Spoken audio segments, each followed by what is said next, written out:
안녕하세요. 녹색의 꿈의 아나운서 문지현입니다. 제가 지금 나와 있는 곳은 서울식물원입니다. 이곳엔 다양한 식물과 씨앗들이 있는데요. 그중에서도 우리나라에서만 자생하는 토종 씨앗과 식물들을 만날 수 있습니다. 이 토종이라는 말을 들으면 왠지 모를 정겨움이 느껴지곤 하죠. 우리나라 땅과 기후에 잘 적응해서 우리와 함께 살아온 농작물이기 때문인데요. 그런데 이런 토종 씨앗이 날이 갈수록 사라져가고 있다고 합니다. 외래종과 유전자 변형 농산물 종자에 밀려 설 자리를 잃고 있기 때문인데요. 밥상의 먹거리를 위협할 수 있어서 문제가 될 수 있습니다. 토종 씨앗의 부재로부터 시작된 우리나라 종자 주권 문제를 알아보도록 하겠습니다. 화면 통해서 살펴보시죠. 전통적으로 농업이 생활의 기반이었던 우리나라. 예부터 농부들이 가장 귀하게 여겨왔던 것은 농사의 기본이 되는 씨앗, 바로 종자였다. 한 알의 씨앗이 싹을 틔우고 열매를 맺으면 그것이 곧 우리의 식탁에 오르는 식량 자원이 되기 때문이다. 언젠가부터 이 씨앗을 둘러싼 국가 간의 움직임이 심상치 않다.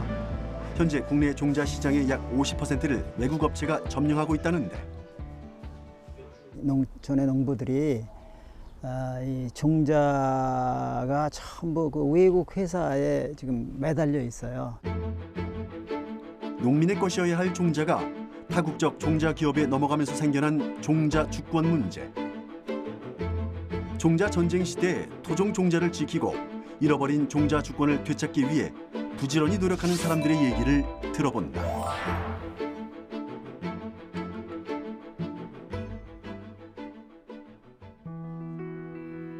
경상북도 상주의 한 마을에서 불량 종자로 인한 피해가 발생했다는 제보를 받고 제작진이 확인에 나섰다. 30대 후반 귀농을 결심한 뒤 순천과 거창을 거쳐 12년 전 상주에 정착한 박명희 씨. 오랜 농사 경험으로 이젠 제법 베테랑이라고 불리지만 요즘 잘못 구입한 씨앗 때문에 걱정이 이만저만이 아니다. 환경에 따라서 어릴 때 모종 상태에서 어떻게 구입해서 심은 토마토 종자에 이상이 있음을 알게 된 것은 꽃이 피고 나서도 한참 후였다. 다음에 여기 지금 준비하고 있어요. 처음에는 몰랐죠. 꽃 하나가 피었을 때는 몰랐는데 저기 지금 있는데요. 꽃이 굉장히 이렇게 자주 이렇게 뭐랄까 많이 달려요. 잎 사이사이마다 달리고, 그리고 순 머즘이라는 게 있는데 순이 계속 이거는 올라가게 돼 있거든요. 가지도 생기지만 계속 올라가야 되는데 순이 끝나는 거예요. 성장이 멈추는 거예요. 새순이 안 나와서 더 이상 꽃대도 없고 키울 의미가 없는 거죠. 그런 경우가 굉장히 많이 생겼어요. 더 심각한 것은 이런 문제가 과육의 생산에도 악영향을 끼친다는 사실이다. 토마토 수확을 앞두고 있던 박명희 씨는 정성을 들인 농사를 망쳤다는 사실에 속상함을 감출 수가 없는데. 저희는 이제 가공용으로 쓰는 토마토이기 때문에 대과종이에요. 대과종으로 이제 저희가 선택을 한 거예요. 그러니까 굉장히 커지죠. 잘 키우면 이만큼 커질 수 있는 품종이었는데 꽃만 보고도 알 수 없는 게 또 과일이잖아요. 열매를 맺고 보니까 더 아닌 거예요. 정말 아닌 거예요. 그래서 대과종 토마토의 경우 방울토마토와는 달리 한 가지에 많은 열매가 맺히지 않는다.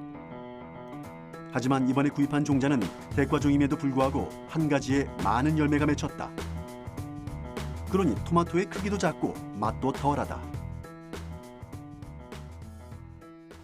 종자를 사고 파는 것이 없을 수가 없는데 굉장히 책임이 따라야 되거든요. 농사를 하는 사람은 1년 농사고 그런 책임감 없이 씨앗을 다루니까 이런 씨앗을 팔게 되는 거예요. 팔고 나서도 잘못됐으면 어떤 문제가 있으면 농민한테 와서 설명도 좀 하고 어떤 연주에서 그런지 우리보다는 그쪽에서 이유를 찾아내는 게 훨씬 더 쉽거든요. 근데 그런 거에 대한 무책임한 태도라든지 이런 것들이 저희들은 1년 농사를 거의 다 망치고 있는데도 그런 거에서 용납이 안 되는데 그 사람들은 그렇게 하고 있는 거예요.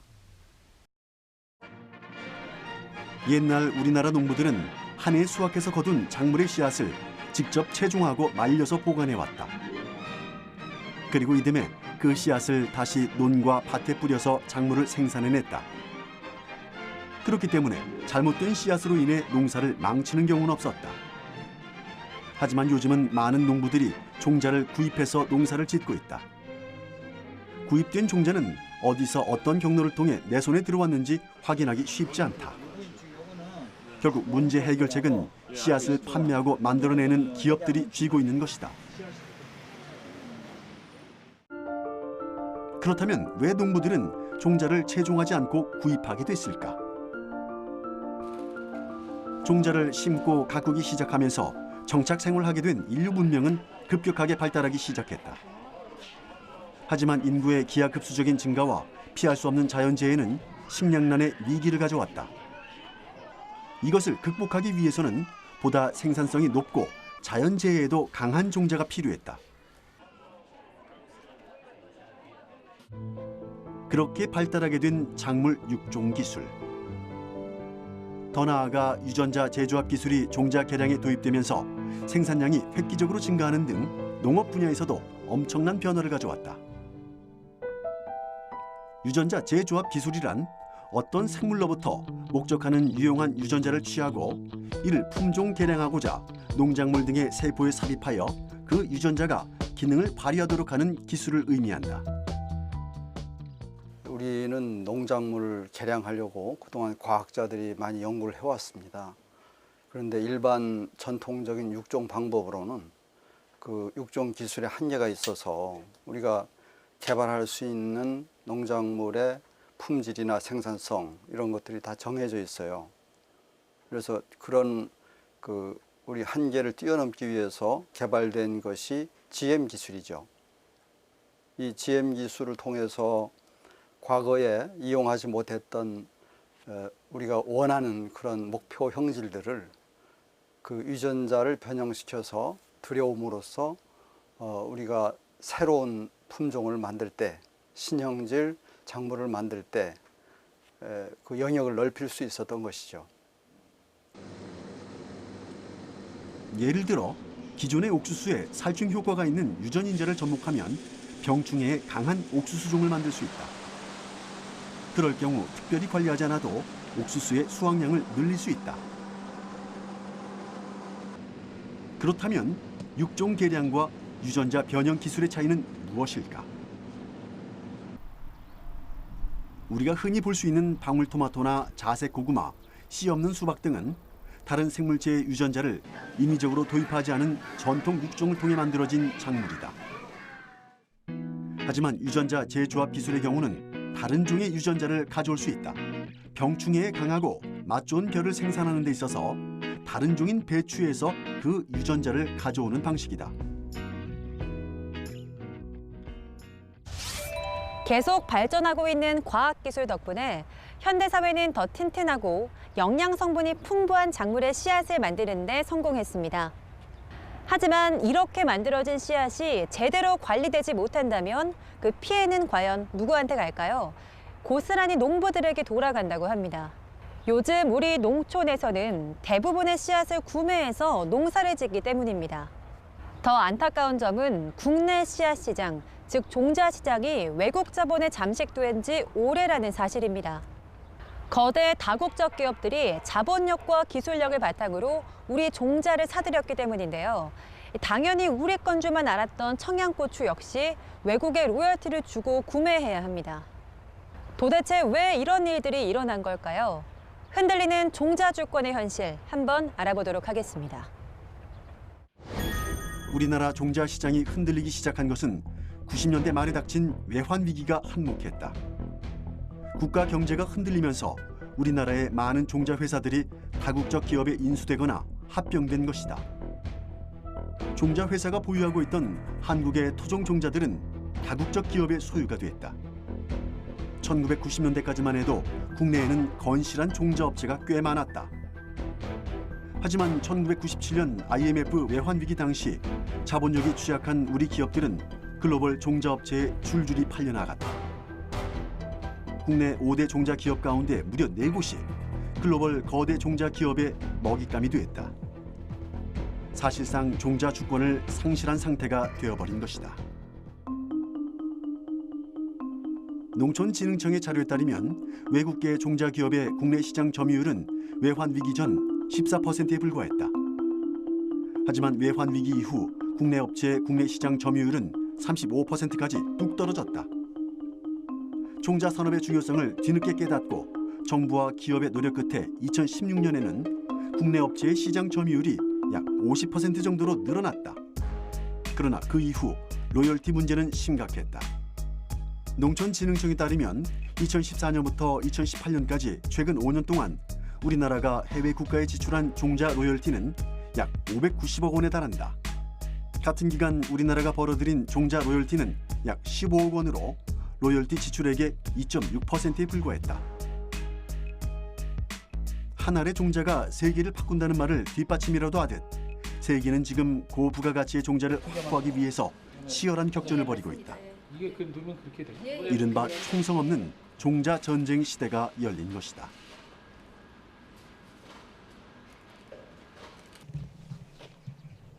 이 종자 전쟁 시대의 가장 큰 피해자는 씨앗으로 농사를 짓는 농민들이다. 또 그들의 고통은 고스란히 소비자에게 전이 된다. 특히 아직 안전성을 확신할 수 없는 GM 작물의 수입은 많은 논란이 되고 있다.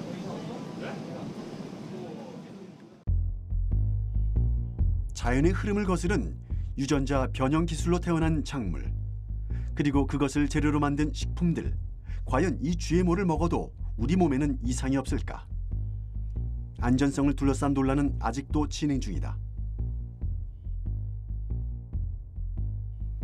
널리 알려진 GMO 유해성 연구로는 지난 1998년 영국에서 푸스타이 박사가 한 GM 감자 실험이 있다.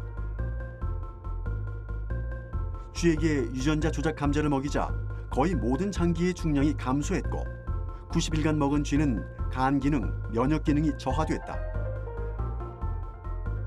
이 연구 결과를 발표한 이후 유전자 조작 실험의 위험성을 알리는 연구가 지속해서 이루어지고 있다.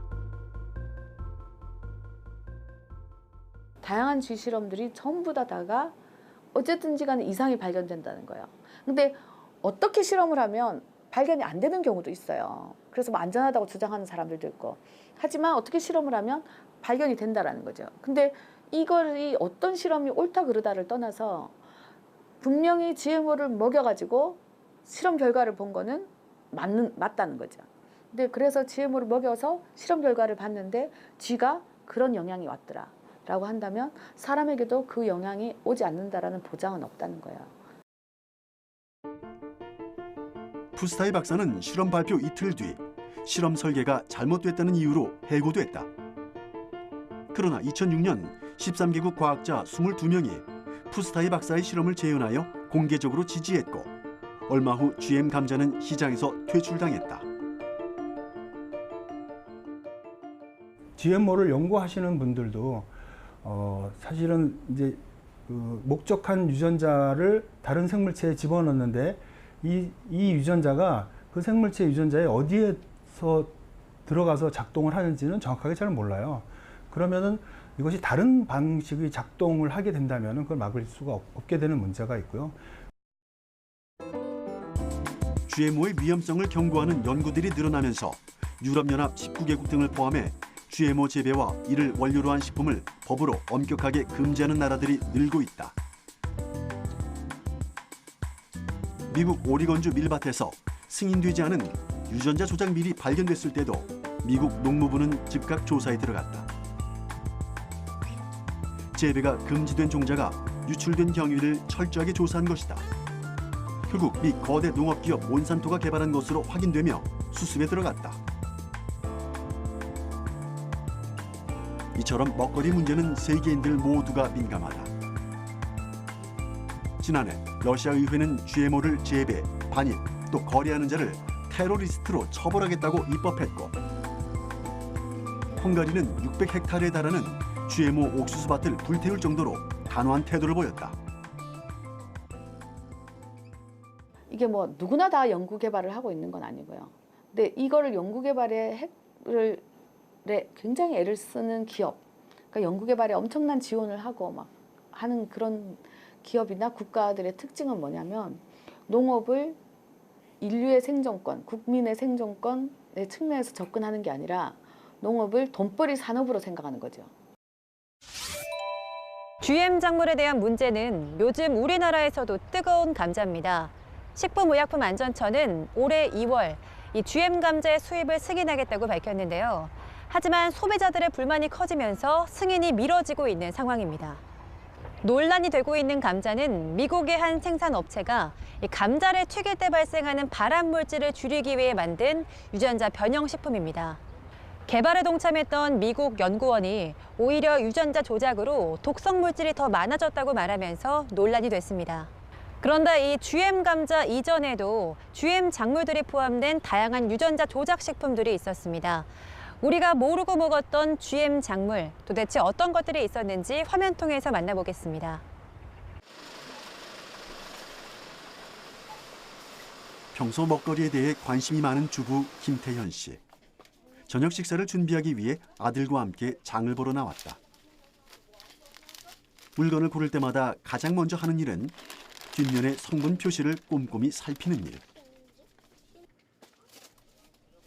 대부분의 수입 원료를 사용하는 가공식품을 살 때는 몇 번이나 살까 말까 고민을 하게 된다.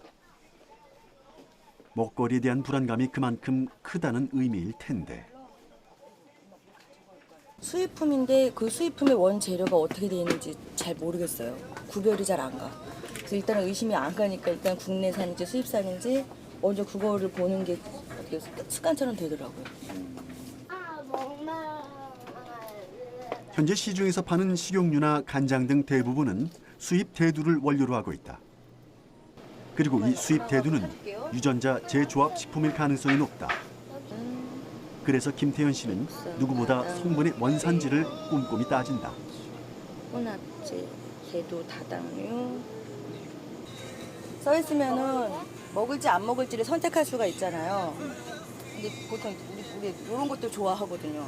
그러니까 성분을 이렇게 자꾸 보게 되는 거죠, 일단 국산이 아닌 것들 그러면 일단 내려놓게 되고 변성 전분이라고 쓰면은 옥수수 전분인가 이렇게 생각이 되고 GMO일까 아닐까 하는데 안 써 있는 거예요. 근데 이건 안 돼? 이거는 안 돼? 그거 안 돼요. 엄마 여기 있는 건 왜 다 안 돼? 여기 있는 건 왜 다 안 돼? 여기 있는 건 왜 다 안 되냐고. 이 어린 미역밖에 없어. 오랜 시간 공들여 장을 봤지만 이것저것 까다롭게 따지다 보니 정작 장바구니에 담긴 건 별로 없다. 믿고 먹을 수 있다고 판단한 제품 몇 개가 전부다. 정님 잠깐만 이쪽으로 오세요. 살 게 없어. 올 때마다 잘 안 사는 건데. 유전자 재조합 식품에 대한 김태현 씨의 불신은 생각보다 깊었다. 우리나라 사람들이 유전자 재조합 식품, 즉 GMO를 먹기 시작한 시점은 1996년으로 추정된다. 식량 자급률이 낮으므로 농작물을 수입할 수밖에 없었고 수입하는 대상국이 GMO를 만드니 선택의 여지가 없었다. 우리나라 콩과 옥수수의 자급률은 각각 10%와 1% 미만이다. 나머지는 수입에 의존하고 있으며 이들 가운데 GMO가 각각 75%와 50%를 차지하고 있다.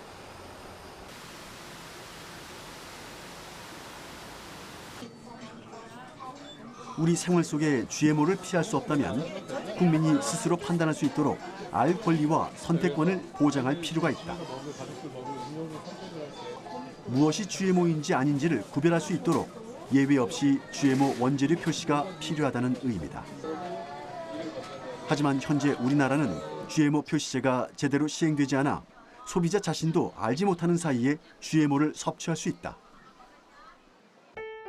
현재 식품의약품안전처의 안전성 심사를 통과해 수입 유통되는 식용 GMO는 콩, 옥수수, 면화, 카놀라, 사탕무, 알파파 등 6개 품목이다.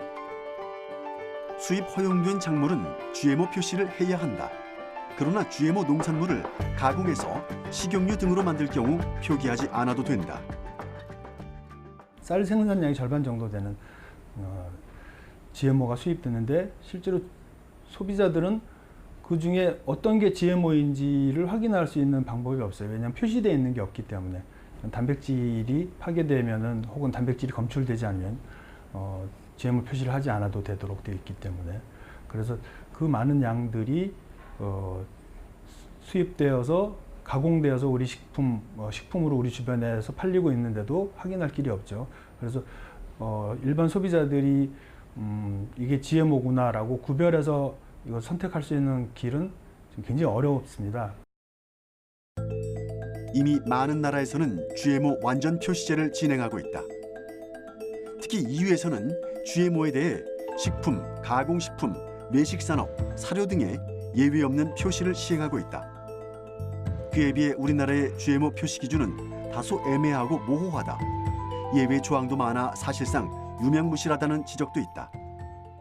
우리나라가 표시를 하면서 그러니까 표시 제도를 도입을 하긴 했는데 실제로 이제 표시를 안 해도 되는 품목들이 몇 가지가 있거든요. 그러니까 대표적인 게 식용유, 간장, 그다음에 당류. 우리나라 식문화에서 빠질 수 없는 품목들이라는 거죠. 근데 이게 표시 대상에서 제외가 돼 있어요. 그러니까 기업들도 수입을 하게 되면 우선적으로 여기다가 쓰는 거죠. 그래서 두부나 두유나 뭐 된장이나 고추장은 표시를 해야 되니까 표시를 해야 되는 이런 데다가 잘 안 쓰고요.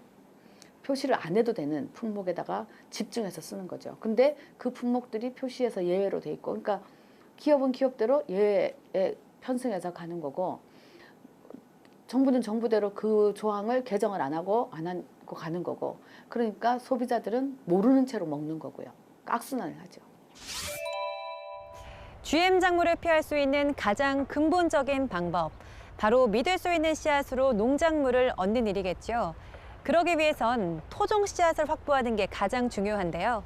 저는 방금 전 씨앗 도서관에서 이 씨앗을 대출했습니다. 씨앗 도서관에서는 책처럼 씨앗을 빌려서 작물을 재배할 수 있고요. 그리고 열매를 수확해서 채종한 씨앗을 자율적으로 반납할 수도 있습니다. 손에서 손으로 이어지는 이런 토종 씨앗들이 많아질수록 건강한 먹거리를 누릴 수가 있고요. 또 식량 주권을 지킬 수 있습니다.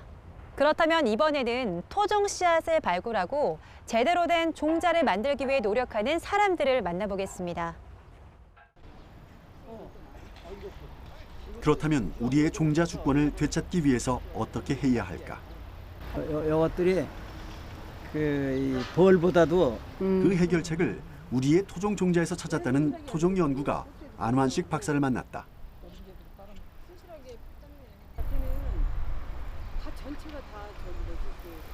박사님 지금 어떤 걸 보고 계신 건가요? 예, 지금 우리 시드림에서 배추를 채종하고 있는데요. 이 속에 지금 이 파리들이 일을 잘하고 있나 그거 보고 있어요. 노란 꽃을 피운 배추가 모기장보다 촘촘한 가림망에 덮여 있다. 그리고 그 안에는 파리들이 부지런히 돌아다니고 있는데 지금 아주 중요한 작업을 하는 중이란다.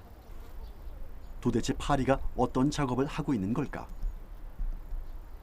이제 보통 이 꽃은 서로 이제 수정을 해야 되는데 이 파리가 이 배추의 이 수정을 굉장히 많이 잘 도와줘요. 그래서 벌이나 나비처럼 여기 있는 꽃가루를 이쪽 개체에다가 이렇게 꽃에다가 이렇게 전하는 그런 일을 해서 그래서 이 파리를 여기다 집어넣은 거예요. 일상에서는 그저 귀찮은 존재라고 여겼던 파리가 밭에서는 훌륭한 일꾼 대접을 받는다. 가림망에 둘러싸인 배추 역시 귀한 대접을 받긴 마찬가지인데 대체 어떤 품종이길래 이렇게 신경을 쓰는 걸까?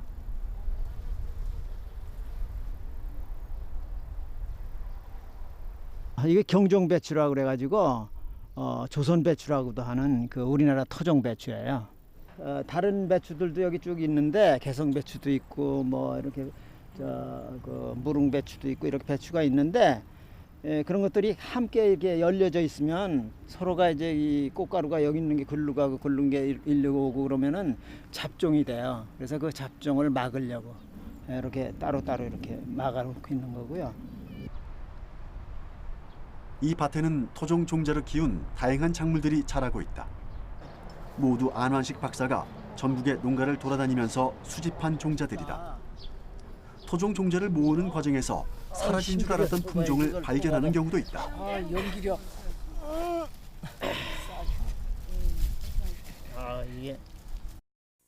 이게 외묵구라는 거예요.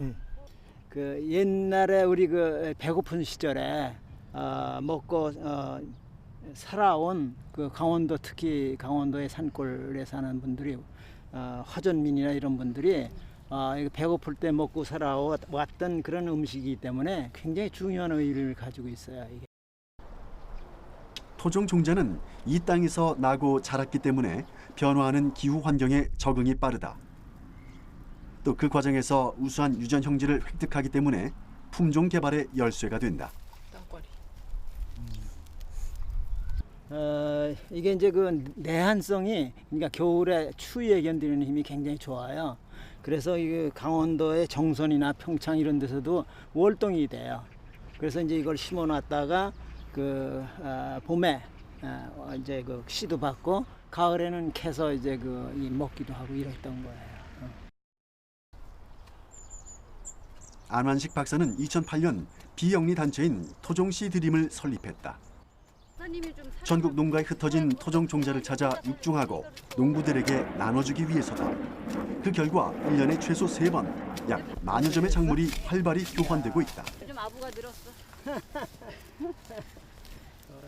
농촌의 농부들이 이 종자가 전부 그 외국 회사에 지금 매달려 있어요. 종자를. 그래서 이런 것들에 피해서 종자 주권을 지키고 또 더 나아가서 우리가 식량 주권을 지키기 위해서는 우리 토종이 가장 기본적인 거가 되는 거예요. 우리 세계에서 단 하나밖에 없는 우리 이 토종이기 때문에 이게 없어지면은 지구상에서 없어지게 되는 거예요. 그래서 이 토종을 잘 지키는 것이 크게 봐가지고는 이 산천에 있는 모든 수목이나 이 동물 이런 것들과 함께 지구 환경을 잘 지킬 수 있는 그런 방법도 되는 거고요. 기업들이 생산하는 종자는 비료와 제초제를 함께 사용해야 잘 자란다. 이 때문에 수입 종자를 쓰면 수입 농약, 비료도 구매해야 한다.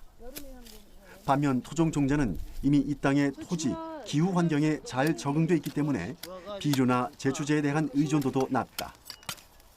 우와, 뒤 한번 많이 들고 싶어.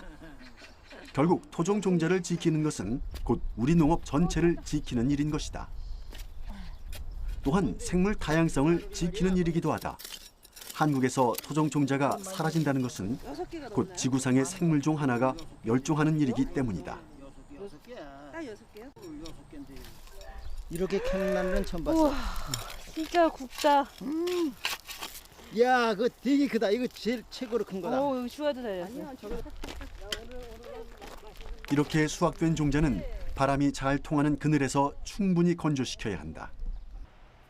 또 수분 함량을 떨어뜨리기 위해 따뜻한 방바닥에서 3, 4일 바짝 말리기도 한다. 충분히 건조시킨 종자는 밀봉이 가능한 유리나 플라스틱 용기에 넣고 냉동 보관한다. 충분히 건조시키지 않은 종자를 밀봉하면 습해서 종자가 빨리 죽기 때문이다. 이런 보관 방법은 종자를 안전하게 10년, 20년 보관할 수 있고 언제라도 종자가 필요한 농부들에게 나눠줄 수 있다. 안완식 박사가 이렇게 정성 들여 보관한 종자는 무려 3,500여 점이 넘는다. 토종 종자의 중요성을 누구보다 잘 알기에 씨앗 한 톨이 그렇게 귀할 수가 없다. 그 토종 속에는 우리가 아무도 지금 알 수 없는 그런 아주 귀중한 그 유전 인자가 숨어 있어요, 그 속에.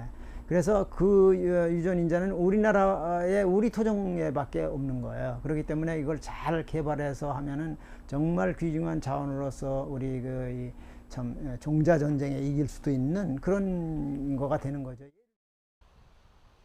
선진국들은 종자 산업을 국가 신성장 동력 산업으로 생각하고 정부 차원의 지원을 강화하고 있다. 또한 글로벌 종자 기업은 세계 종자 시장을 선점하기 위해 종자 개발 분야에 막대한 예산을 투자하고 있다. 종자는 씨앗에서부터 시작해 작물 생산 이후에 유통, 가공, 저장까지 모든 과정을 결정하게 되는 구조를 갖고 있다. 결국 종자 산업을 지배한다는 것은 씨앗에 대한 소유권뿐만 아니라 농자재 산업, 가공, 유통까지 모든 것을 장악한다는 것을 의미한다. 또한 종자 산업은 농업의 반도체라고 불릴 정도로 부가가치가 높은 사업이다. 우리나라 농가가 보통 네덜란드에서 수입해 재배하는 파프리카 씨앗의 경우 1g이 12만 원을 호가한다. 이는 금 한 돈의 시세보다 2배 이상 비싼 가격이다. 이런 가운데 몇 년 전 우리 정부도 금보다 비싼 종자를 만들겠다는 각오로 골든 시드 프로젝트를 진행하고 있다. 수입하는 종자를 우리 기술로 대체하기 위한 종자 국산화 작업과 함께 우리 종자의 수출에 박차를 가하기 위함이다. 정부는 이 프로젝트를 통해 2020년까지 종자 수출 2억 달러를 달성하겠다는 야심찬 목표를 세우고 진행 중이다. 종자에 대한 연구는 이제 정부에서뿐만 아니라 민간 업체에서도 활발하게 진행 중이다. 경기도 이천에 위치한 한 국내 종자 회사의 생명공학 육종연구소. 한국에서 만든 종자로 세계 종자 시장을 개척하겠다는 목표로 활발한 연구가 진행 중이다. 그동안 이 회사에서 개발해 보유하고 있는 종자의 품종만도 1000여 가지가 넘는다고 한다. 이 종자들이 가진 유전 자원으로만 따지자면 약 10만 년 종이 넘어간다. 바로 이곳에 그동안 이 회사가 육성해온 귀중한 유전자 계통들이 잘 보관돼 있다. 회사 최고의 자산으로 연구 담당자가 아니면 연구소장도 함부로 꺼내볼 수 없을 정도로 기밀 보안이 유지된다. 이토록 유전 자원이 중요한 이유는 모든 종자 개발의 시발점이 되기 때문이다. 품종 개량은 이게 보통 한 품종을 개발하는데 한 10여 년 걸리거든요. 그래서 그 품종 개량하는데 기본이 유전 자원이기 때문에 유전 자원이 없으면 이제 품종 개발을 할 수가 없습니다. 이곳의 유전 자원의 조합으로 탄생하는 새로운 품종의 씨앗은 말 그대로 무궁무진하다. 국내 기업이 새로운 품종의 종자 개발에 성공하면 그 혜택은 고스란히 우리나라 농가에 돌아온다. 외국의 비싼 종자를 사느라고 로열티 지급을 하지 않아도 되기 때문이다. 현재 우리가 자주 먹는 수박, 오이, 참외, 딸기 등의 종자는 국내 기업들이 열심히 연구를 해서 내놓은 결과물들이다. 지금 외국한테 저희가 경쟁에 뒤지는 게 대표적인 게 토마토하고 파프리카거든요. 그래서 저희가 연구를 열심히 하는 것은 외국 회사가 그렇게 극단적으로 종자 가격을 못 올리게 하도록 저희가 연구를 열심히 해서 그런 버팀목을 하기 위해서 지금 열심히 연구를 하고 있는 겁니다. 우리 땅에서 나는 토종 농작물에 대해서 보다 정확하게 이해하고 그 종자를 발굴하고 제대로 대물림하는 게 중요한 이유가 바로 여기에 있다. 결국 종자 전쟁에서 이길 수 있는 경쟁력, 즉 미천이 바로 우리의 우수한 토종 종자에서 나오기 때문이다.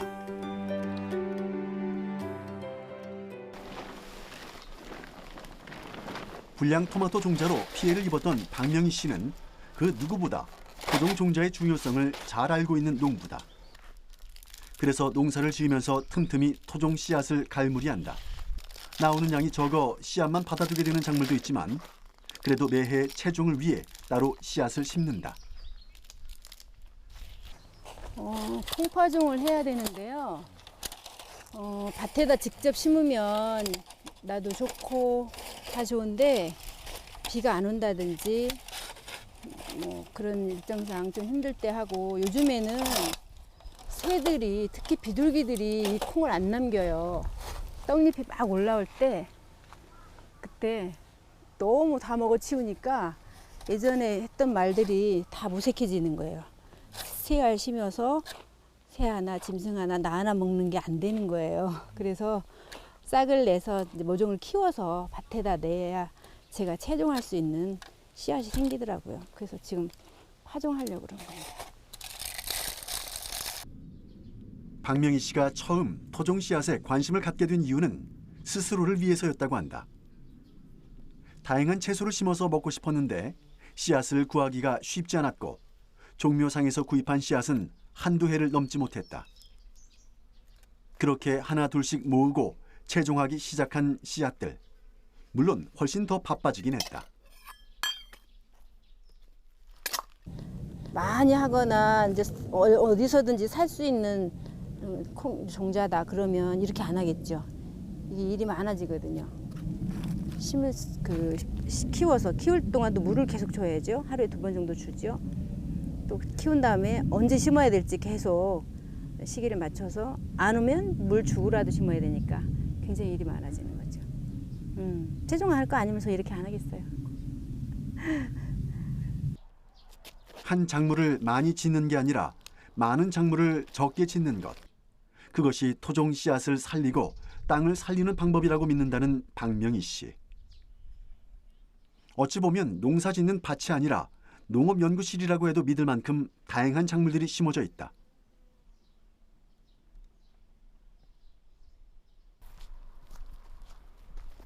잠시 엉덩이 붙일 틈도 없이 또 다른 작물의 씨를 받아야 한다는 박명희 씨. 이번에 채종하는 것은 토종 무의 씨앗이다. 한창 무가 여물어 가는 시기. 하지만 너무 과숙이 되면 씨앗 채종에 좋지 않기 때문에 지금 베어내야 한다. 씨앗 갈무리를 하면서 가을 무를 심을 준비까지 하면 오늘 밭에서의 작업은 끝난다. 뿌리로 먹을 줄만 알았지 무 씨앗의 생김은 다소 생소하다. 요 볼록볼록한데 한 개씩 들어있어요. 사실 토종 씨앗을 심고 채종하는 일은 농부에게 돈이 되는 일은 아니다. 그래도 매년 종류를 늘려 박명희 씨는 이제 수십여 종의 씨앗을 갈무리하고 있다. 무 한 개에서도 이렇게 한아름 씨앗을 얻을 수 있다는 게 가장 큰 보람이다. 토종 씨앗을 수확한다는 게 일이 엄청 많은 것 같아요, 어머니. 맞아요. 한두 가지면 괜찮은데 종류가 많으면 걔네들 시기가 다 다르거든요. 먹는 시기 다르듯이 수확하는 시기 또 수확하기 위해서 미리 채종 준비해야 되는 거 이런 것들이 굉장히 일이 많죠.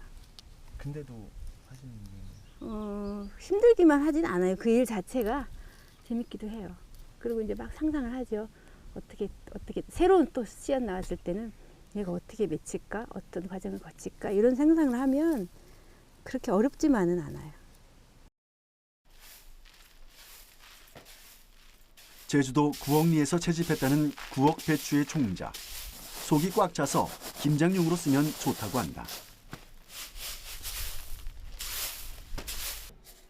온 동네 사람들에게 나눠주고도 충분할 만큼 넉넉한 양이다. 잘 건조된 씨앗을 용기에 담고 채종한 날짜까지 꼼꼼하게 기록하고 나서야 집안에서의 작업도 어느 정도 마무리가 된다. 과연 이 땅에 사는 농부들에게 토종 씨앗은 어떤 의미일까? 지금은 거의 제 삶의 막 80% 이 정도 차지하는 것 같아요. 시간으로도 그렇고 의미로도 그렇고 제가 신경 쓰는 어떤 중요성 이런 것도 그렇고 특히 요즘에 뭐 GMO 얘기 많이 나오고 그러면서 아 이거는 정말 놓으면 안 되겠다 이런 생각이 더 강하게 들고 이제 힘들 때는 사실 조금 망설여지기도 하죠. 아이, 몇 가지만 하고 말까? 내가 필요한 것만 하고 말까? 이러다가 또 씨앗을 보고 또 봄이 되고 파종 시기가 되면 씨앗을 보면 또 달라져요. 또 심고 싶고 심어야 되겠고 이렇게 해서 계속 되는 것 같아요. 제 삶을 계속 이끌어가고 있습니다. 씨앗에는 온 우주가 담겨 있다고 하죠. 이 땅의 역사와 함께 농촌 생태계를 지켜온 토종 씨앗. 그 소중함과 가치를 알고 보존하는 길이 안전한 먹거리를 위한 첫걸음이 아닐까 싶습니다. 오늘 준비한 내용은 여기까지입니다. 저는 다음 이 시간에 돌아오도록 하겠습니다. 우리 속담에 농부는 굶어 죽어도 그 종자를 베고 잔다는 말이 있다. 아무리 배가 고파도 이 땅의 농사와 후손의 미래를 위해 종자를 남겨둔다는 의미다. 우리 땅에서 난 토종 종자, 그 조그마한 씨앗 안에 이 땅의 역사가 담겨 있고 우리의 미래가 깃들어 있음을 잊지 말아야 한다.